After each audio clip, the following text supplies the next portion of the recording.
was just going up that way, and what the other section is going to do is going to circle around, and it's going to come all the way up the Mall. So the best position for us to see at this point would be to just get on the side of the pavement, and then you'll be able to get a really clear view as they come up. One very important thing though, guys, do not step out into the road. You'll get a big telling off from the police officers that are on hand. And my group are always usually good at staying on the pavement, so keep up the record. Also, just behind it, my building is Clarence House. And Clarence House is the official residence of Prince Charles and Camilla. And there's always a way of telling whether they are in or whether they're out. And it's to do with the aesthetic. You can actually see what I'm talking about. And we can have a little guess, in fact, who thinks that they might be in today, and who thinks that they are out today, and who has no idea what I'm talking about. No, I do. It's to do with the flag. They always fly one or two flags. One of the flags that they fly is the Union Jack. That's what they're flying today. That means that they're out, they're away, off on their travels. And if they fly what's known as the Royal Standard Flag, then that means that they're in, making a cup of tea, using the gym, who knows. But today they're away and on their travels. We'll get a little bit closer down there, and then as they come by, we'll just stand on the pavement, yeah?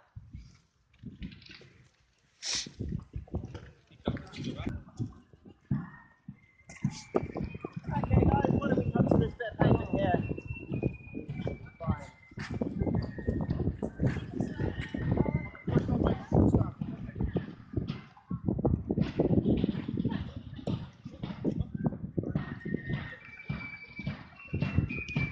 I'm recording. Can you say hi?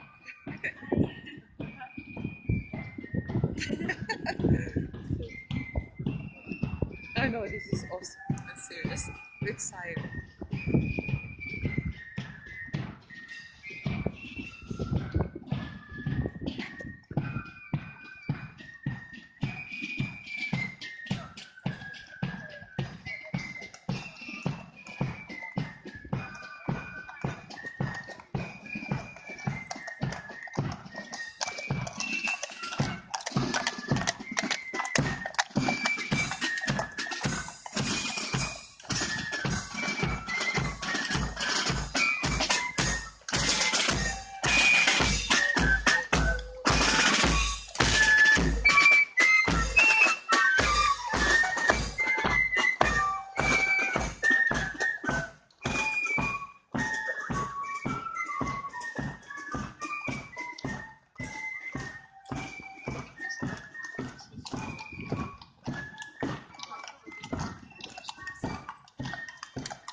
That's it. Guys,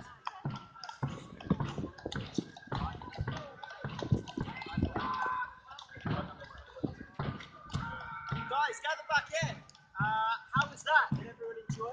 Awesome. Yeah, it's a really cool spectacle. In a moment, I'll tell you exactly why it's so view. And those different regiments that you see, the different lines and columns, they're usually divided into regiments Thank you. representing different classes.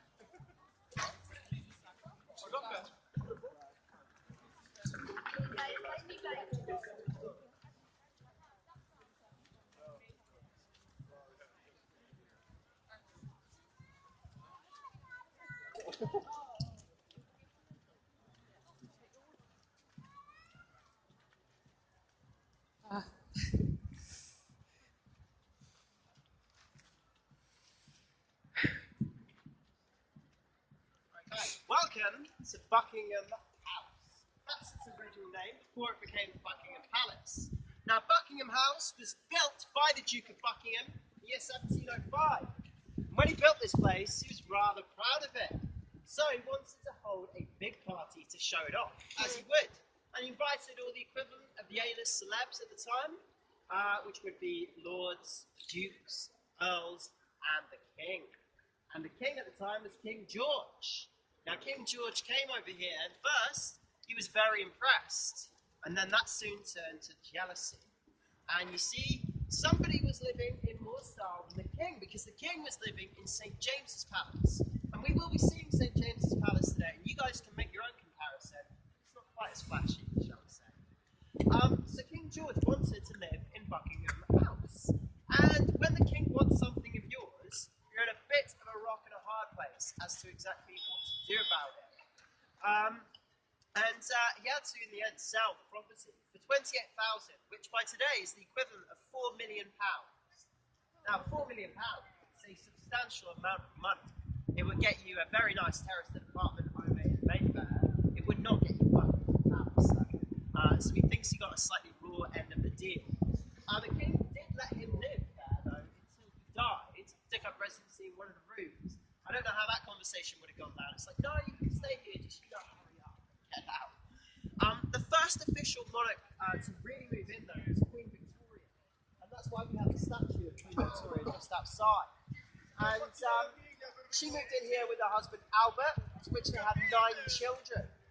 But then Albert passed away, he died.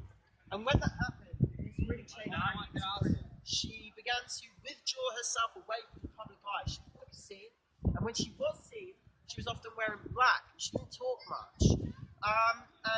She knew that the people of England needed something. So she created the ceremony that we just saw, the changing of the guard. And it is for no other purpose than a display of royal prowess and morale the country can rally behind, which is why it goes on so often and anybody can come and enjoy it. I'd like to share with you perhaps my favourite story about Buckingham Palace, because it's about a man who broke into Buckingham Palace, and his name was Michael Fagan. Now, Michael Fagan was a homeless man who used to sleep rough in St. James's Park, and this sweeping park here is called Green Park. Now, in the 1980s, he woke up one day, he got it into his head that he wanted to break into Buckingham Palace.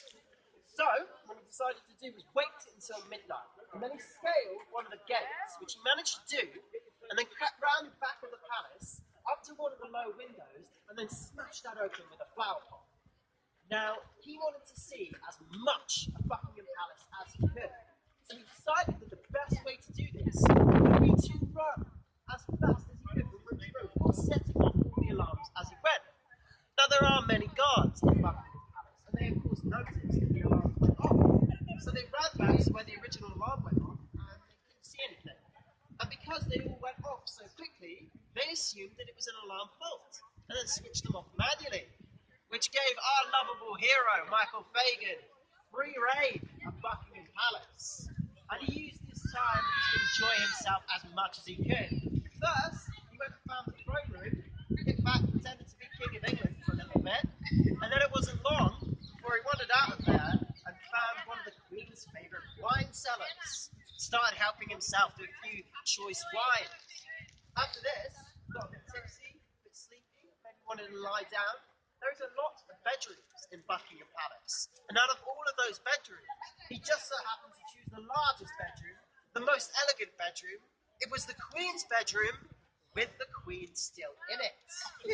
Now, have no fear, because the Queen is one cool chick. She didn't just panic. She was like, okay, well, I'm the Queen of England, and this is Buckingham Palace. She's been startled by a man in a room, but she started talking to him, because she knew that her guards would be there to take this man away at any given moment. 5 minutes roll by. 10 minutes roll by. 15 minutes roll by. And no one has appeared. By this point, the Queen is starting to get slightly nervous. Michael Fagan asks the Queen for a packet of cigarettes.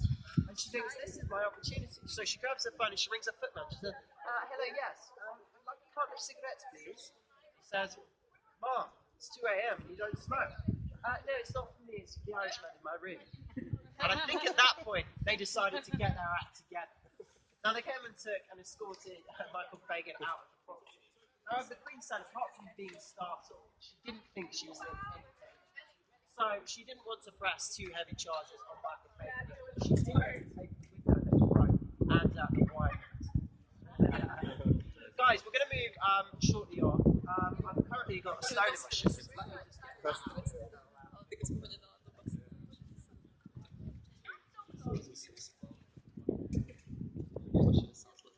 Prawie, że mówię, gościu pomocy. No, w sensie, że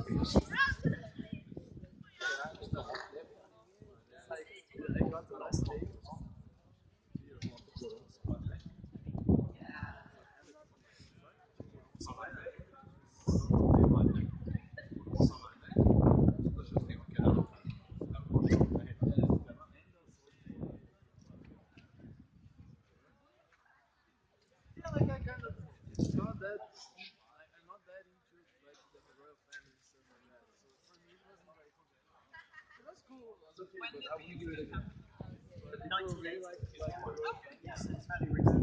yeah. I think that they would have tied it up. I think they probably would have learned. Guys, come back in for me. I'd like to also take this opportunity just to chat to you about our maps. This is a free map of London, to which I have loads of. So if you don't, I'll be giving them out at the end. Come and get one. The reason why you should get one is because not only do we have a big map of London, which is always useful, even for me, a native Londoner, I still going to use this map all the time. And also, we have all the information on our current tours that we do. So the Royal Tour, you know about that. I'm not going to chat to you about that one.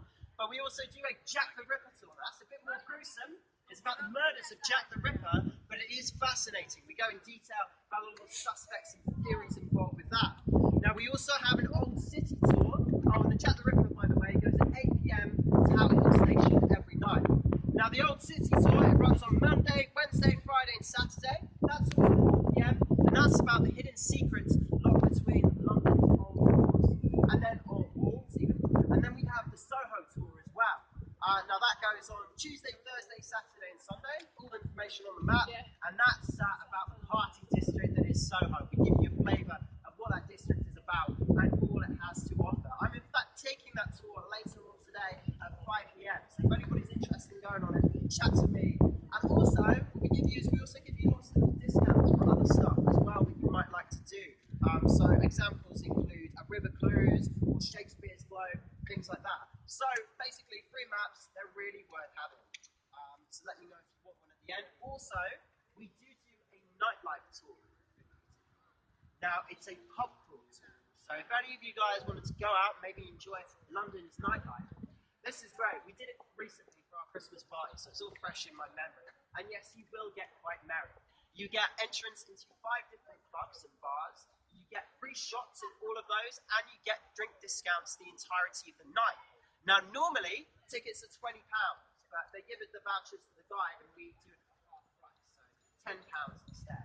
So if anybody's interested in that, come and let me know. It goes every night, 8 o'clock from Piccadilly, and there's a later pickup point too. So do come and let me know, guys. But we will continue on, and we're going to head over towards the next palace on the tour, St. James's. I'll lead over this way. The main gate to St. James's Palace. And perhaps, as mentioned, it's not quite as flashy as Buckingham Palace. You won't see any gold statues or crystal fountains here. Today, it's known as the official residence, or actually the official place of sovereign of the royal family. And although no member of the royal family currently lives here today, the last member of the royal family would have been Prince Harry. We know about Prince Harry. He was at one point the wild card of the royal family, like to take off his clothes and do sort of crazy stuff like that. He now has moved out and he lives with his brother over in Kensington Palace. And today it's used for when we get other leaders of other countries. So we can take, I don't know, President Obama of the United States. When he came to power, he would have come over to St. James's and he would have come and had a lovely cup of tea with the Queen over here. Now, it was built between 1531 and 1536 as a gift for King Henry VIII's second wife, built by King Henry VIII, and this is a gift for Anne Boleyn, soon to become one of the most useless gifts in history because she never survived to see it completed, because he killed her. Now, King Henry VIII is a man of much speculation. On one hand, we have a romantic lover that wrote Greensleeves. And on the other, we have a cold-blooded executioner. Either way, the man made his way through his fair share of wives, 6 in total. Now, his first wife, Catherine, they got on together quite well for a while, but then King Henry VIII wanted a baby boy, and she gave him a baby girl. So he became interested in another young lady around court, Anne Boleyn. And he wanted a divorce so he could marry Anne Boleyn because she was very clever at warding off the advances of the king and saying, no, I won't sleep with you unless we're married. So the king said, okay, fine. And back in those days, you had to get a dispensation for a divorce from the Pope. So he applied to the Pope, and the Pope rejected him. So he said, fine, if I can't get a divorce under your church, I will get a divorce under my own. Just like that, Church of England was created, and King Henry VIII managed to get himself a divorce. Now, he married Anne Boleyn, and for a while, again, they were happy, but just like his former wife, she gave him a baby girl. And what's more, there was a rumour that Anne Boleyn was unfaithful. Now, this rumour was never founded to be true or not, but King Henry VIII, it would seem, is a very insecure man. So he dealt with it by cutting off her head. Now, his next wife is the one that they say that he loved the most. Her name was Jane Seymour. What's more, she gave the king what he wanted, a baby boy. And unfortunately, the boy was sickly. He died shortly after, and Jane Seymour herself died shortly after childbirth, which left a distraught and widowed King Henry VIII behind. And after this, his advisor said, you must marry again, you must. And back in those days, don't forget, there's no Facebook, there's no Tinder, you can't look somebody up easily. So he did the next best thing. He got his portrait artists and sent them out into Europe to paint pictures of the most beautiful women and then bring that back to him. So he had all these portraits, he's flicking through, swiping left, what have you, and then he comes across a lady called Anne of Cleves, and he's like, that's the one, I want to marry her. Now, I don't know about you guys, if I was going to marry someone, I'd like to meet that person first. Maybe have a cup of tea and a chat, but that is not King Henry VIII's style. So he said, that's the one. And the first day he met her was their wedding day. She arrived in this beautiful carriage, wearing this wonderful wedding dress. She walked down the aisle, and King Henry VIII gazed upon her and thought, no way. He refused to consummate the marriage and divorced her the next day. Now on to his next wife, Catherine again. He really liked his Catherines, eh? Catherine was very young, very beautiful, very pretty girl. King Henry VIII was the polar opposite. He was old, he wasn't looking good, he had doubt in his leg, and of course Catherine became more interested in some of the more handsome gentlemen around court. And we know that King Henry VIII is quite insecure, so just like Anne Boleyn, he cuts off her head. Now his last wife became a wealthy widower. In fact, she was only married to the king a very short time before she managed to get all of the inheritance because he passed away. Now, if you're like me and you get confused with the order of those wives and how many of them, there is a short rhyme that you can remember, and it goes, divorced, beheaded, died, divorced, beheaded, survived. So there you go, you can remember them nice and easy. Guys, we're doing really well now. We're not too far from the end of the tour. Don't forget, we do have that lunch deal. Restaurant Bella Italia, about 5 minutes walk from where we finish. You get a choice of mains and a drink for yourself for £10. So if you're hungry at the end, do come and join me.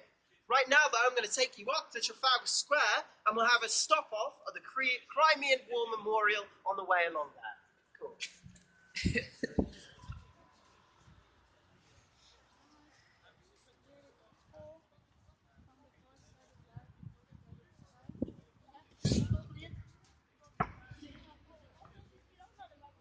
Dus bescheiden nou onthoud. Ja. You can come right over here and you can actually cater and see it. Building that they're going into right now, though, is called the Athenaeum. And the Athenaeum is a gentleman's club. Now, not that kind of gentleman's club, more of an aristocratic high society club. And it has some very important members over the years. Charles Dickens was a member of the Athenaeum, so was Charles Darwin and Winston Churchill. And if you yourself wanted to be a member of the Athenaeum, you need 3 recommendations from 3 of the current members, and then it's got a waiting list of about 10 years. So good luck to anybody that wants to join this place. Across from us, though, we have a collection of bronze statues. Now, this is dedicated to the Crimean War. The Crimean War took place in the 1850s. It was the UK and France versus Russia. And one of those statues there is dedicated to a young lady who volunteered to help out in the war effort in this country. And she helped out in a lot of the hospitals. But not only that, she made a startling discovery that would in fact change the face of modern medicine. And that's that cleaner hospitals meant a higher survival rate. Now this lady's name is Florence Nightingale. And she feels quite sturdy because she herself is from a very rich and wealthy background. But she volunteered to do all this. And in the end, the war effort really paid off because the UK lost about 10% of its troops, whereas France and Russia lost well over a third. And then she started to implement strict sterilisation processes in hospitals throughout Britain, and then of course it adapted to the rest of the world shortly after as well. It's a very important lady. We do have a museum dedicated to Florence Nightingale over in Westminster. So any more information on that, you can ask me. Also, you'll notice that I'm talking to you on this raised sort of platform here. These were put down for the Duke of Wellington. Now, the Duke of Wellington is perhaps most famous for defeating Napoleon at the Battle of Waterloo. But after that, he became the most statued man in Britain, mostly to do with his own ego and his own pocket, because he had the money to do so. So he paid for them all over the place. But you see, his size in terms of his height wasn't quite as large as his ego. And he used to feel quite undignified and embarrassed trying to climb on and off of horses in front of his men. So he had these footstools put down, so that way he could address his men and climb on and off his horse with ease. I like to imagine little Lord Farquaad from Shrek. I'm sure you've all seen Shrek, right? Trying to climb on and off. It wasn't too dissimilar. Also, we do have another large column with a man with a sword on top of it. That's dedicated to the Duke of York. Now, we have a nursery rhyme that I was taught in school here, and it goes, the grand old Duke of York, he had 10,000 men, he marched them up to the top of the hill, and then he marched them down again. Now, the Duke of York, he was a real person, and he was phenomenally popular with the British troops, because he introduced something called beer money, a ration just dedicated to beer. So people loved it. And he loved beer a bit too much, I think, and also he loved to gamble. By the time that he died, he had no money and he was in a lot of debt, £2 million worth. But they'd already commissioned this column to be built, so they had no money to finish it. So the only way that they could finish it was by getting all the British troops to donate 1 day's pay. They did so, and therefore they could finish the column. But the joke is that they built the column so high to keep his debt collectors and creditors at bay. Right, guys, we'll move on towards our final destination, Trafalgar Square. So over this way.